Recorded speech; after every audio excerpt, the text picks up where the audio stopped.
नमस्कार मित्रों, welcome to e Pragya education. E Pragya education में आप सबનું हार्दिक स्वागत है।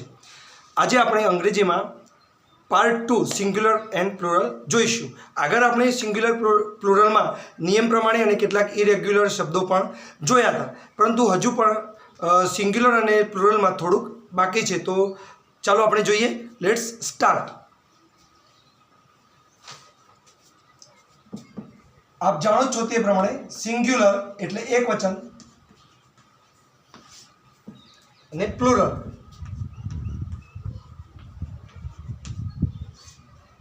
આપણે નિયમ જોયો હતો કે જો શબ્દના અંતમાં ઓ આવતો હોય તો ઈએસ પ્રત્યય લાગે, પરંતુ કેટલાક એવા પણ શબ્દો છે જેમાં ઈએસ લાગતો નથી। દાખલા તરીકે ફોટો,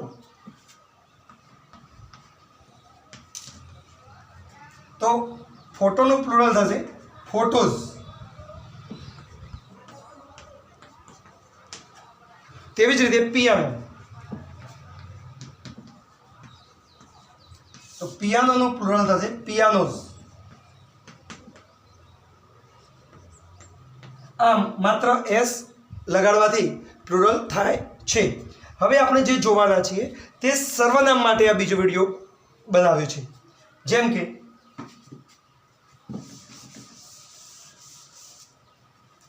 પ્રથમ પુરુષ એક વચનમાં આઈ, तो आई ते सिंग्युलर है तो आई नु प्लुरल थशे we.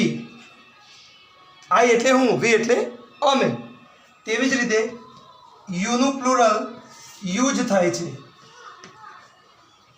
He, she, it uh त्रणेयनु plural दे थाय छे।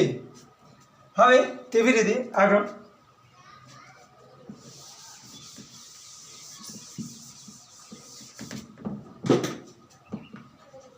मायनु प्लुरल अवर, मारू, अमारू। योरनु योरज थशे। योरनु plural your. His, her, its नु प्लुरल थशे देर, देर। आम मारू, अमारू, तारू, तमारू, तेनु, तेओनु ते रीते प्लुरल थशे।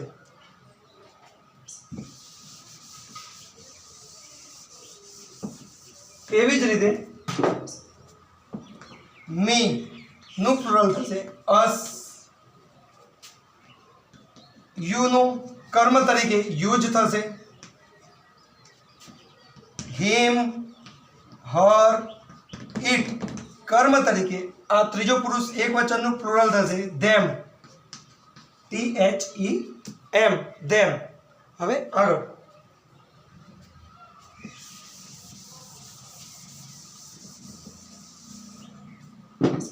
माइन,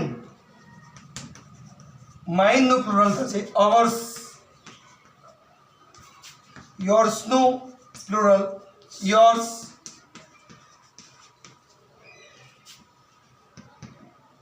His, hers, its आ त्रणेयनु प्लुरल थशे theirs। हजू आगळ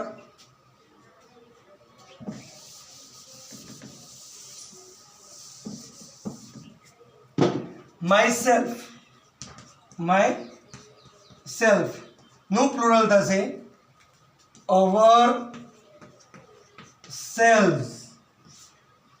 तेवी ज रीते योर सेल्फ આપણે આગળ જોયું તે પ્રમાણે યુનું યુ થતું હતું, યોરનું યોર જ થતું હતું, પરંતુ અહીંયા ફેરફાર થશે। હવે જ્યારે પ્લુરલ યોર સેલ્ફનું પ્લુરલ થશે યોર સેલ્સ। જે એફ દૂર કર્યો અને VES પ્રત્યય લાગ્યો।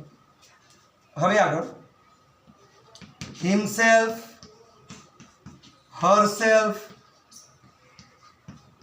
itself आ त्रणेयनु प्लुरल थशे themselves, themselves। हवे आगळ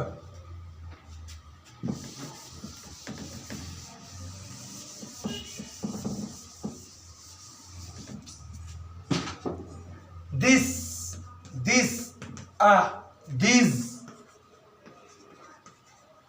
સિંગ્યુલર એક વચનમાં ધીસ અને બહુવચનમાં ધીઝ. ધેટ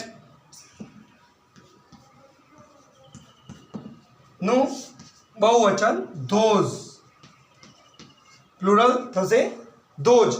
તેવી રીતે ટુ બીના રૂપ પણ એમ ઇઝ નું બહુવચન, એમ ઇઝ નું વર્તમાન કાળમાં કે આપણે આર કરીએ છીએ. તેવી રીતે વોઝ એક વચનમાં હોય છે તો તેનું બહુવચન આપણે વેર કરીએ છીએ. તો તેવી રીતે હેવ પણ હેવ આઈ જોડે એક વચનમાં પણ વપરાય છે. આપણને એવું લાગે કે આ ક્યાં જરૂર પડે છે, તો 10મા ધોરણમાં જ્યારે ડુ એઝ ડિરેક્ટેડ પ્રશ્નમાં ફકરાને ફેરવવાનું હોય છે અથવા એક વચનમાંથી બહુવચન કરવાનું હોય ત્યારે આનું સામાન્ય જ્ઞાન આપણને હોવું જોઈએ. તેથી આ સિંગ્યુલર અને પ્લુરલમાં પાર્ટ 2 બનાવવાની જરૂર પડે. Thank you very much. આપ આ વારંવાર જોજો અને જે ડુ એઝ ડિરેક્ટેડમાં ધોરણ 10માં જે ટેક્સ્ટ હોય છે તેને એક વચનમાંથી બહુવચનમાં કન્વર્ટ કરવાની હોય છે ત્યાં આપણને આની જરૂર પડે છે. Thank you very much. આભાર.